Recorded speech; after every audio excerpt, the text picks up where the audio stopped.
Hello, folks, and welcome back to Chris Wyatt Reports. With Joe Biden busy lying about Puerto Rico, claiming that it hasn't been well taken care of, despite the fact that we, the U.S. taxpayers, gave the U.S. possession $28 billion 5 years ago after Hurricane Maria, of which they spent just a paltry $5.3 billion, and are blaming us for their failures. No, corruption and bureaucratic ineptitude are the problems, and a lack of oversight from Washington under the Trump administration and just as much under the Biden regime.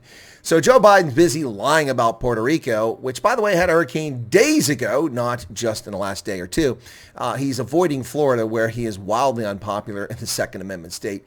But he's busy lying about Puerto Rico. Of course, Eric Adams just went there, didn't he? Isn't he like the governor of Puerto Rico? Oh, I'm sorry. He's the mayor of New York City. He's a little confused about his role. Meanwhile, while he's doing that, and Kamala Harris is busy somewhere in America lying about race and talking about equity or whatever nonsense she's talking about.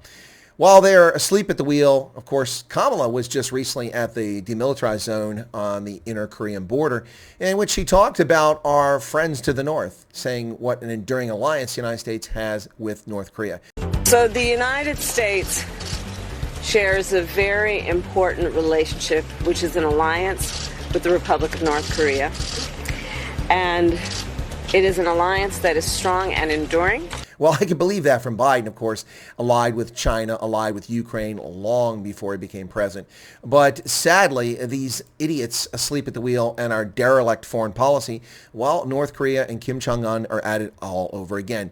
North Korea fired a ballistic missile over Japan just in the last 2 hours, escalating the test of weapons designed to strike fear in the heart of Joe Biden. Well, he doesn't even know it happened, so I don't think it's going to strike fear.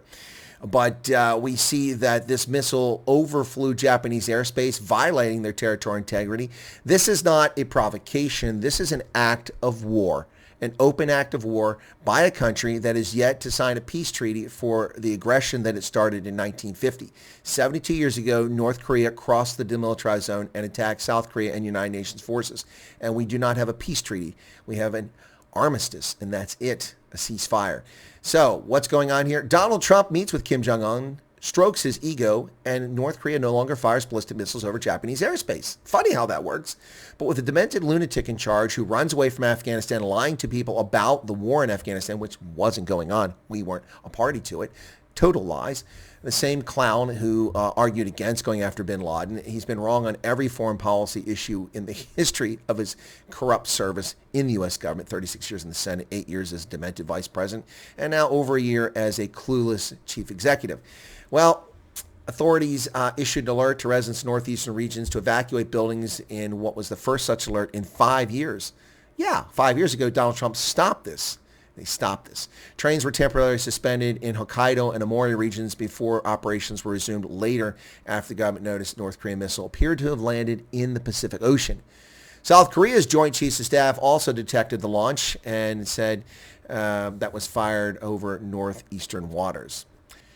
The missiles fired during the past 4 rounds of launches were short range and fell into the waters between the Korean Peninsula and Japan. But this missile is intercontinental ballistic missile, and it is flying over Japanese airspace. This is a dangerous provocation, an act of war, and it should be treated as such. Now, for those not paying attention, that's not suggesting that we go to war with North Korea.